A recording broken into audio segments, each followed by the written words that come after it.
بسم اللہ الرحمن الرحیم۔ حدیث نمبر 536، 537، 538۔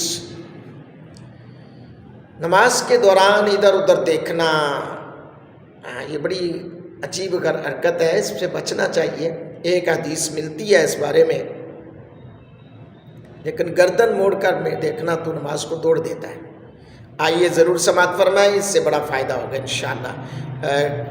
ضرور میری ویڈیوز کو دیکھا کریں، آپ کو انشاءاللہ مسائل ہی مسائل مل رہے ہیں اور حقائق اور دلائل کے ساتھ۔ حدیث نمبر 536، حضرت ابن عباس رضی اللہ تعالیٰ عنہ بیان کرتے ہیں کہ نبی اکرم صلی اللہ علیہ وآلہ وسلم نماز کے دوران دائیں بائیں توجہ کر لیتے تھے، لیکن اب آپ اپنی گردن موڑ کر پشت سے پیچھے نہیں دیکھتے تھے۔ لیکن یہ حدیث غریب ہے، ضعیف ہے۔ اگلی حدیث حضرت انس بن مالک رضی اللہ تعالیٰ عنہ بیان کرتے ہیں، نبی اکرم صلی اللہ علیہ وآلہ وسلم نے مجھ سے فرمایا، اے لڑکے، نماز کے دوران ادھر ادھر دیکھنے سے پرہیز کرو، کیونکہ نماز کے دوران ادھر ادھر دیکھنا ہلاکت کا باعث ہے۔ اگر بہت ضروری ہو تو نفلی نماز میں ایسا کر لو، فرض میں ایسا نہ کرو۔ یہ بھی حدیث ضعیف ہے، غریب ہے۔ میرا مقصد ہے حدیث کا بیان کرنا، جو حدیث ہے، تاکہ روٹین نہ ٹوٹے، نمبرنگ نہ ٹوٹے، کم نمبر شمار نہ کم ہو، تو کوئی یہ نہ کہ جی ہم نے آپ کی حدیث، آپ نے کہا جی ہم روٹین وائز سے حدیث کو لے کر جا رہے ہیں، لیکن یہ حدیث جو ہے ملی نہیں ہے آپ کی، تو میں آپ کو روٹین سے 537 نمبر حدیث پڑھ کر سنائی، آپ 538 نمبر حدیث سماعت فرمائیں۔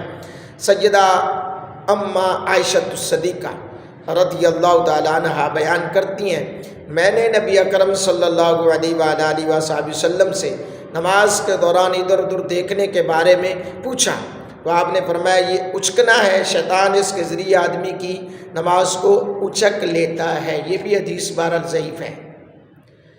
حضرات گرامی قدر، حالت نماز میں آدمی کی نظر کہاں ہونی چاہیے؟ اس کا جواب یہ ہے کہ حالت قیام میں نمازی کی نظر سجدے گاہ پر، حالت رکوع میں پاؤں کے چھپروں پر، پاؤں کے اوپر والے حصے پر، حالت سجدہ میں ناک کے نتنوں پر، حالت قعدہ میں اپنی گود میں، اور سلام پھیرتے وقت اپنے کندھوں پر ہونی چاہیے۔ جی ہاں، یہ نماز کا طریقہ کار ہے، یہ حکم ہے، اس کے مطابق ہی نماز پڑھنا چاہیے۔ حالت نماز میں نظریں گھمانے کی 3 صورتیں ہو سکتی ہیں، ہر صورت کا ایک الگ الگ حکم ہے۔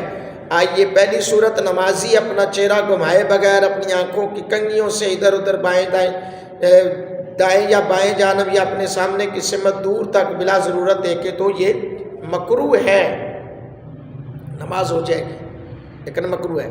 نمبر 2، حالت نماز میں بلا ضرورت شدیدہ ضرورت، سخت کوئی ضرورت ہے، اپنی گردن گھما کر دائیں طرف یا بائیں طرف دیکھنا شدید مکروہ ہے۔ حالانکہ ضرورت شدیدہ، بلا ضرورت شدیدہ کوئی ضرورت بھی نہیں ہے، اور پھر دیکھنا یہ شدید مکروہ ہے۔ البتہ ضرورت شدیدہ کی وجہ سے دیکھنا مکروہ نہیں، کیونکہ ایک غزوے سے واپسی پر حضور علیہ السلام نے ایسے مقام پر پڑاؤ ڈالا جہاں پہاڑی سلسلہ تھا اور علاقہ بھی دشمن کا تھا، پہاڑوں کے درمیان ایک درہ تھا۔ آپ صلی اللہ علیہ وسلم نے اپنے ایک صحابی کو بطور محافظ درے پر تعینات فرمایا۔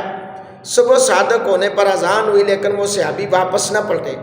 آپ صلی اللہ علیہ وسلم بار بار درے کی طرف دیکھتے تھے۔ آپ نے نماز شروع فرمائی تو دوران نماز میں مسلسل درے کی طرف دیکھتے رہے۔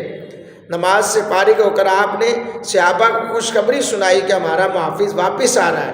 محافظ یعنی فوجی نے دیر سے واپسی کے بارے میں عرض کیا کہ واپس ہونے سے قبل اس نے پہاڑوں کا جائزہ لیا کہ کہیں سے دشمن تو نہیں آ رہا، تو معلوم ہوا ضرورت شدیدہ کے وقت نمازی کا دائیں بائیں دیکھنا جائز ہے اور مکروہ نہیں ہے۔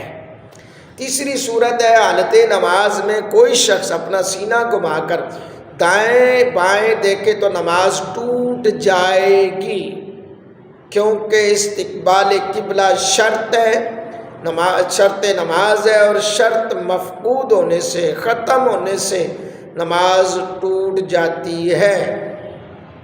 اللہ اکبر۔ حضرات گرامی قدر، نبی پاک صلی اللہ علیہ وسلم کے غلاموں، میرا کام ہے آپ کو ہر نقطہ نظر سے حدیث کو سناؤں، اور آپ کا کام ہے یہ نہیں کہ نیگیٹو پوائنٹ کو رکھ لیں ذہن میں اور باقی پوائنٹس کو چھوڑ دیں، نہیں، حدیث کو سمجھنا چاہیے۔ قصہ مختصر کہ نماز کی حالت میں دائیں بائیں آگے پیچھے دیکھنا یہ جائز نہیں ہے۔